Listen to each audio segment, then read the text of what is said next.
Hi, this is Stuart Corrigan from Vanguard Scotland, and in this short video I'm going to demonstrate how to get a massive performance improvement within your organisation. We've been taught that as managers we have to do certain things to optimise our businesses. You may recognise things like using targets, doing one-to-ones, performance management by managing the people, using incentives and competitions. And in fact, what I'd like to show you today is that all these things are making the performance of your organisation worse. You see, these things come from the early 1900s, an era of mass production where Henry Ford thought that this was the right thing to do to manage his organisation.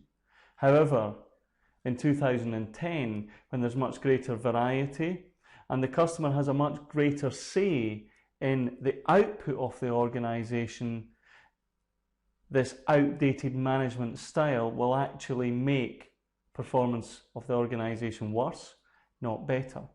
In fact, what I'd like to show is that 95% of performance is down to how the organisational system performs, not down to how the individual person performs. Let me show you a quick example. Here we have a washing machine engineer. Now, the first thing you have to ask when trying to improve any system is the question, what's the purpose of the system from the customer's perspective? Well, the purpose of this system quite clearly is to repair a washing machine. So the question then is, how much control does a washing machine engineer have over doing a good job? Now, most people would say very, very high, maybe 70 to 80%. But in actual fact, what you'll see is his control is very small because the performance is down to the system. Let's look at what happens when a call comes in. A customer phones the contact centre, and when you study the nature of demand, you'll see that there are three types of calls. The first type of call we would classify as value demand. It's a kind of demand that you want. Someone phoning in to say, can I have my washing machine repaired? However, when you study more demand, you see that there are another two types, both failure demand. Failure demand is a failure of the system to do the right thing for the customer. For example, someone calls in to say the washing machine engineer hasn't arrived yet, and another customer calls in to say that the washing machine's been repaired but it's not been done correctly.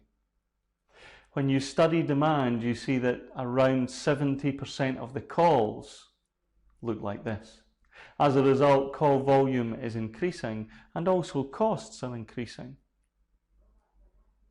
You then want to know what happens to the call when it lands at the contact centre. Well, the purpose of the contact centre is to do a good diagnosis. Unfortunately, the call centre agents are measured on the number of calls they take, the time that they're on the call, and wrap-up time, which is the amount of time that they spend when they're not handling calls. As a result, this dramatically impacts their ability to do a good diagnosis because they're not interested in how well the diagnosis is done. What they're actually interested in is hitting their call targets. As a result, when you ask the question, how good is the diagnosis, you find it's not very good at all. In fact, around 40% of the time, the diagnosis is incorrect. As a result, when the washing machine repairman goes out to see the customer, he has to have the customer call back in, which means higher call volume, tighter targets, and the whole thing becomes a cycle of poor performance.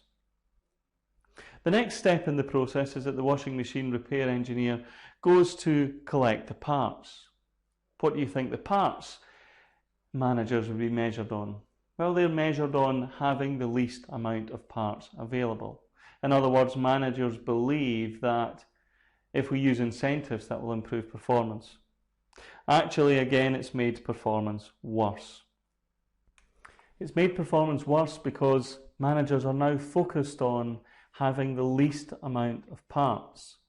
not having the right parts for the engineer. As a result, when he turns up, we find that 30% of the time the parts he needs are not available. What does he have to do? He has to call the customer, who calls back in, and again call volume increases. And rather than pushing costs down, what's actually happening is it's pushing costs up. This is what traditional management does to a system. The final thing that happens is that the call is scheduled. The people scheduling the calls are measured on the number of calls that they manage to fit in for the washing machine engineer. They try to fit in around 14 to 15 per day. But when you spend time with the engineer, what you see is that he spends the first hour of his day phoning the customers to cancel the first 3 or 4. As such, those customers have to call back in, poor service, higher costs, and a very, very expensive and badly run system. The really sad thing about this system is what would happen at the end of the month is the washing machine repairman would be called in to see his manager, and his manager would say things like, "You haven't had a very good week this week. What do we need to do to improve your performance?" When in actual fact, the performance of the washing machine engineer is determined by the performance of the system.